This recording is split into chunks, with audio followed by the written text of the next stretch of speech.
Good afternoon, Miss Lillian. Good afternoon, ma'am. Okay, Miss Lillian, can you tell me about yourself? I'm Lilian Tadeo Cortez. I'm 35 years old.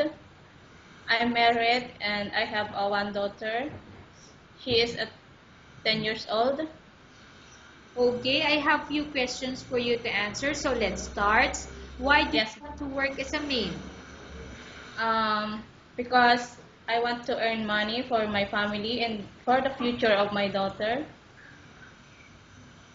Why you choose Malaysia when there is a lot of other country? Because Malaysia is no salary deduction and no placement fee and a high salary. How are you qualified for this job? I know I'm qualified for this job because I work as a domestic helper before, ma'am. May I know what is your education level is? I'm a high school graduate. What is your recent experience? I work as a maid before, ma'am. Mhm. Okay, have you worked abroad before? Yes, ma'am. I work in Hong Kong for 1 year and I work in Dubai for 1 year and 1 month, ma'am. Do you have experience of taking care of baby? Yes, ma'am, because I have a daughter, ma'am, and I will taking care of her since will give birth to her, ma'am. Okay, what people do you taking care of Sorry? older? Yes, ma'am, because I have a grandmother and she is a bedridden and she's 80 years old, ma'am. Okay, do you have any other special skills? Yes, ma'am, I know how to cook and I know how to wash the car and I know how all the household chores, ma'am. Okay, are you willing to learn new skills? Yes, ma'am. Are you willing to work with a family where the mother-in-law or any relatives stay together? Yes, ma'am.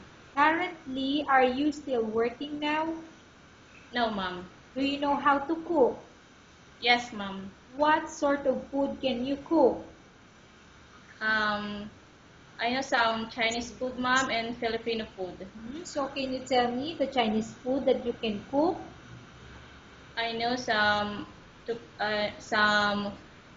soup, ma'am.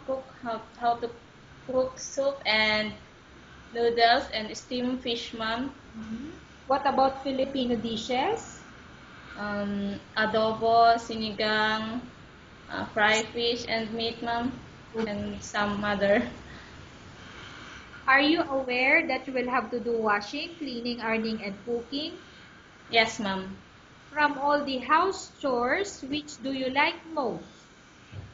Um, Washing clothes, mom, ironing and cooking, and the household chores, mom. If ever you were selected to work in Malaysia, who will take care of your kids?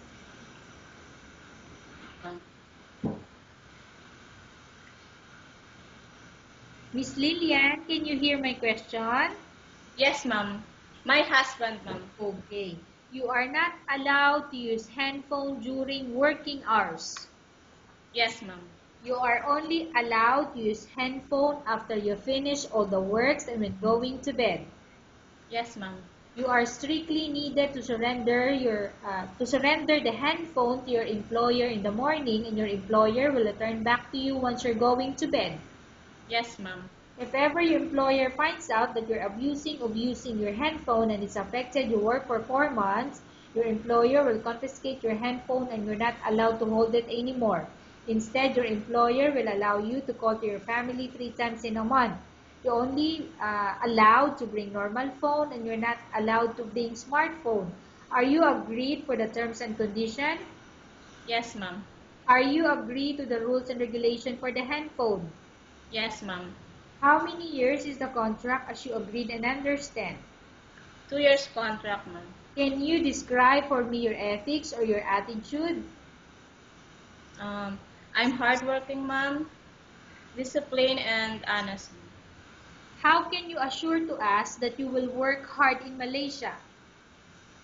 Uh, I'll do my best, ma'am, to do my work, ma'am.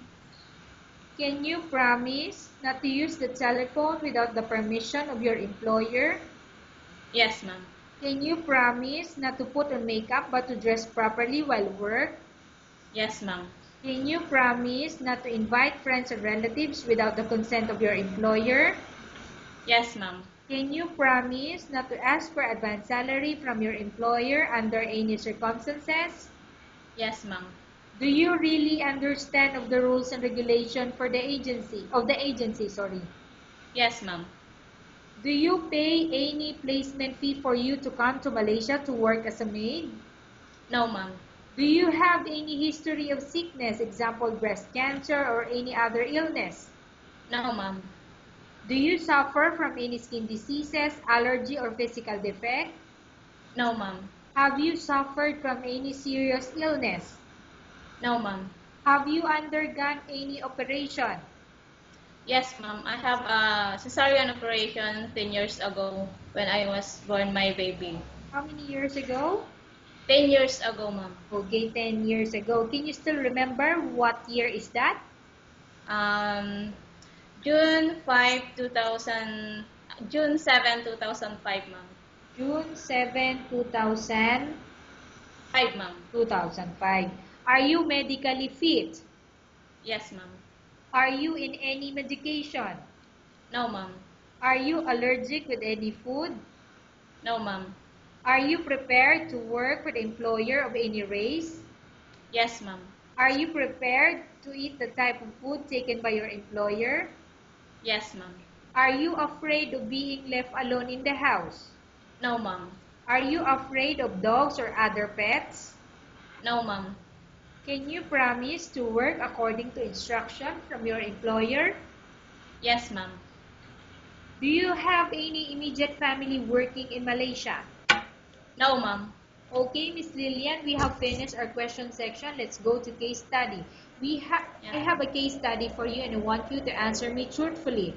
Upon yes, ma'am. arrival in Malaysia within 6 months, if ever any of your family members pass away, what will you do? Will you continue to work till finish your contract or you will go back? Um, I need to I need to finish my 2 years contract, ma'am. Tell us about yourself and why do you want to work in Malaysia as domestic helper? Sorry?